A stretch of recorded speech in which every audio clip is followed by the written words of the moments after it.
Hiya. Right, firstly, I just want to say a massive, massive thank you to everyone that commented, shared or liked that video yesterday. I got a great response, especially off amputees, which is what the video were about really. I'm hoping to, you know, sort of raise awareness to non-amputees, but my main thing was just putting out there for other amputees, and the response I got's amazing off new amputees, people that have been through the same stuff, people that are going through the same stuff now, family members of amputees. So I just want to say a massive thank you, and hopefully the more I do, the more it's going to help you all. I'm gonna take off start from where I left off yesterday really. So I'm going to stick to the 3 months, which is a big part of this 3 month when you go home. It's the hardest part. The phantom pains. I suffered from phantom pains massively, and they're awful. I'm going to try and show you how the phantom pains, or why they caused, or why I believe they caused anyway. So your legs cut there. Obviously, all they do is cut through your nerves to your foot, so you've still got your nerves. Even while you're healing, you've still got your nerves. Now these nerves are playing havoc while you're healing. Your brain's still sending messages to your feet. That message isn't getting there because it's stopping here. So you've got pains in a foot that's not there, which is crazy. How do you get rid of a pain that's in a foot that's not there? It's not like you take a paracetamol or you take a tramadol or you take these. They give you gabapentin and pregabalin. They did nothing for me at all. And I didn't want to take them anyway, to be honest with you. But I suffered bad. I suffered really, really bad with these phantom pains. And if there's anybody that's going through it now, or experience them, myself, they got better after 12 weeks once I got my leg. If you are going through them and you're not sure what to do, if you get yourself a long mirror and you lay it against this leg on the floor, let this leg reflect onto the mirror. So when you're looking down in your head, you've got 2 legs. Your mind thinks it's got 2 legs. That helps slightly. My wife used to massage like the ends here where all the nerves are. Sometimes you can't because it's going to be sore, I understand. It's little bits. I use CBD oil or even edibles, and still carried on smoking weed slightly. But I'd rather do that anyway. That way, I'd rather do that than take pregabalin and gabapentin and all that shit that they give you. I think they make you worse. So that 12 weeks, hardest part without a doubt for me being an amputee with that 12 week, being at home. Adjusting, you're trying to adjust to your life, but you can't really adjust to your life because you still haven't got a leg. So you can slightly adjust, and you can try and make the most of it. I think I was pretty much on a downer for that full 12 weeks and a lot longer. I talk about family and all during this time because my 2 little kids became my 2 little carers, Twinkle especially. And my wife, she's running a house. She's looking after her husband. It's not just seeing him like that, but I could, everything goes. All my confidence goes. It's like you can't go out. You don't go to work. I couldn't go to a gym. I couldn't do this. I couldn't do that for 12 weeks, and it made me a miserable, nasty bastard towards Laura. Luckily, she's sort of understood. She'll never fully understood. I don't think, unless you're an amputee, I don't think you fully understand what anyone goes through. I think it's hard for wives, partners. My kids took it mint. Like, obviously, my little lad, I'm a transformer. It was just a case, like, obviously, where I'd go shopping while Laura were working, or I'd take the kids to school while she were getting ready to go to work. All this, everybody just has to pitch in and help, and that makes you feel even shitter because everyone's running around after you. I couldn't get off here, man. I was laid on here for fucking 12 weeks nearly, man. It was doing me nothing. And then you kind of get some news that you can go to a prosthetic department and they're gonna measure you for your socket, for your test socket. Great news on an eye now, because I'm going to get this leg. Only it doesn't really work out like that, so I don't want to burst anyone's bubble, but you know, you just need to realise it's going to be a long, slow process getting this leg and getting to where you want to be. 3 years down the line, I am not comfortable wearing any socket at all. Whether that's due to my femoral artery being blocked, I don't know. But by the sounds of it, a lot of amputees suffer from this. Finding a good fitting socket is a must for you to walk right. None of mine have really fit. I think it's played havoc with my hips and stuff like that. I've just contacted a PT to do a live video once a week on a Sunday showing amputees that have just been amputated or still at home exercises you can do at home to strengthen your hips, your core, your glutes, your hamstrings, all stuff that's going to make you and help you walk better once you do get this leg. Now, when you get this leg, I thought that's, you know, I'm going to get this leg and we're off. Back to my normal life. No. You get the leg, you're on an absolute high. It fits you one day, it don't fit you the next day. It's just causing you nothing but pain. And this can go on. I was pretty lucky. I think I did all my shrinking within 6 months. A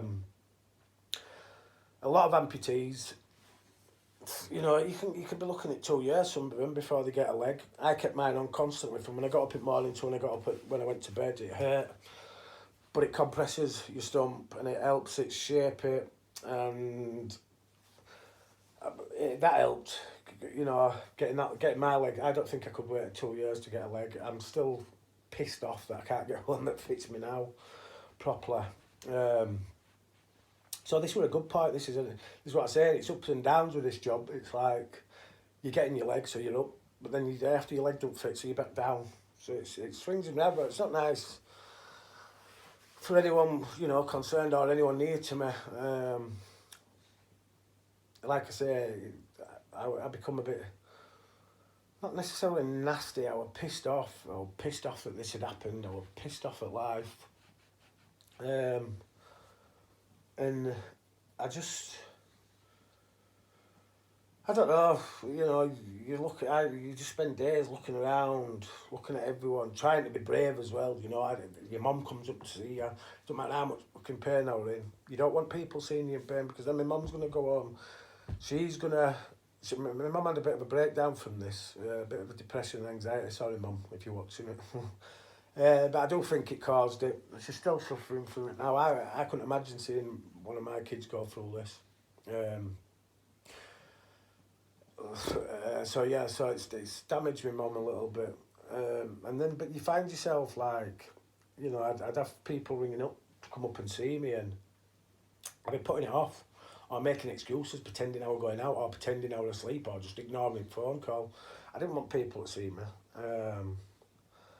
I was that bad, I was that low. And this is where it started to get, you know, I'd started to use the drugs then.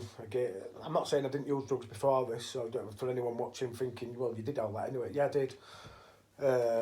I did it for 20-something years, but whereas I can say this on a video, most of y'all that can have comments or say stuff about this, you're all doing it behind your closed doors and then making judgments about what other people are doing, so just have a little think about that one. So yeah, I use drugs. Yeah, I was talking to Manuel this morning, a friend of mine, a good friend, him and Stephen, and they're helping me massively now. But I was talking to him about it, about the sniff and that, and it's like, in a way, even though it was wrong doing it for that got me through that 12 months. I've said it about homeless people and stuff like that. You know, there's a lot of people that judge homeless people because if you give them money, they're going to go get drugs. Well, so what? If that gets them through that night of being on the streets, then that's, you know, let them do it. There's too many people quick to judge people about why they do stuff. The fact of the matter is now, I aren't that person. You know, I can sit here, hand on my heart, in 10 weeks I've not done anything, drinks, nothing, and you know, people will believe it, people won't believe it. That's irrelevant to me. I know what I've done, and I know where I'm going. So yeah, we've done prosthetics, you know. It's about trying to start to build yourself up, and for any amputees watching now, like I keep saying, that are going, it's hard as fuck, man. It's the hardest thing that I've ever had to do to pick myself back up from something like that. Looking like you do and still having them thoughts in your head about your appearance and, like I say, getting stared at when you go out. That's, you know, it's just shit that you never ever think would happen to you.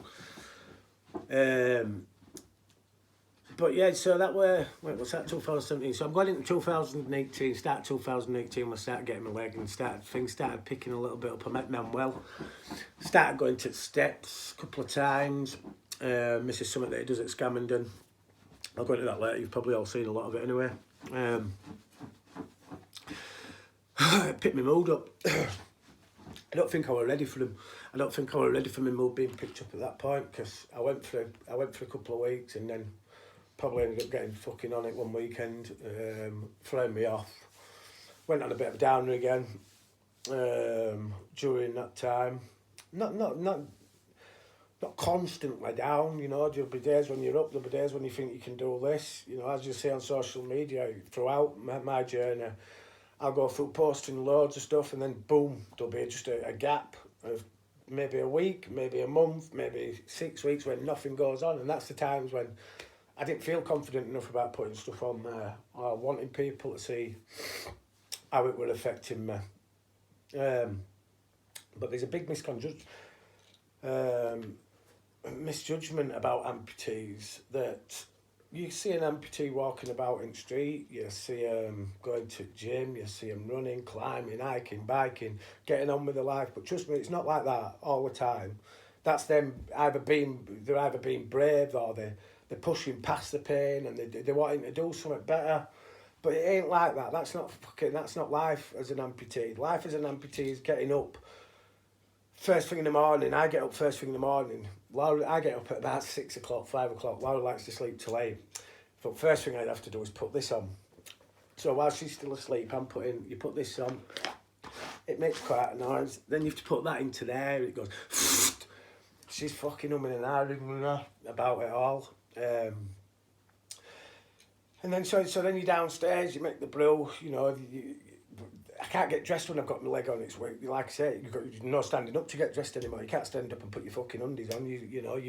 I've got to sit down. You put one through there and one, and then your other leg in, and you're standing up. Then you have to sit down and put your shorts on. Same again. If you've got a pair of pants, man, that's fucking. I cut one leg off all my pants because I couldn't be arsed.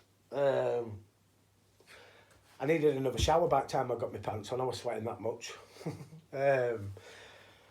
But yeah, so like I say, I'm going to leave that one again there now. I hope I've touched on some stuff that you all might be going through. Like I say, I would like some, not necessarily feedback, but if there's stuff off amputees that, you know, not everyone can do this. I didn't think I could do this, and it's only now, and I'm still nervous. I feel a bit more confident on this second one. I still feel like I'm babbling and I start talking about one thing and then going off another thing, and hopefully that'll change as time goes on. So if there's anything you want me to talk about that's affected you as an amputee, I'm sure it'll affected me at some point as well. I don't mind bringing it up. So yeah, thank you for watching again, and I hope you've enjoyed this one.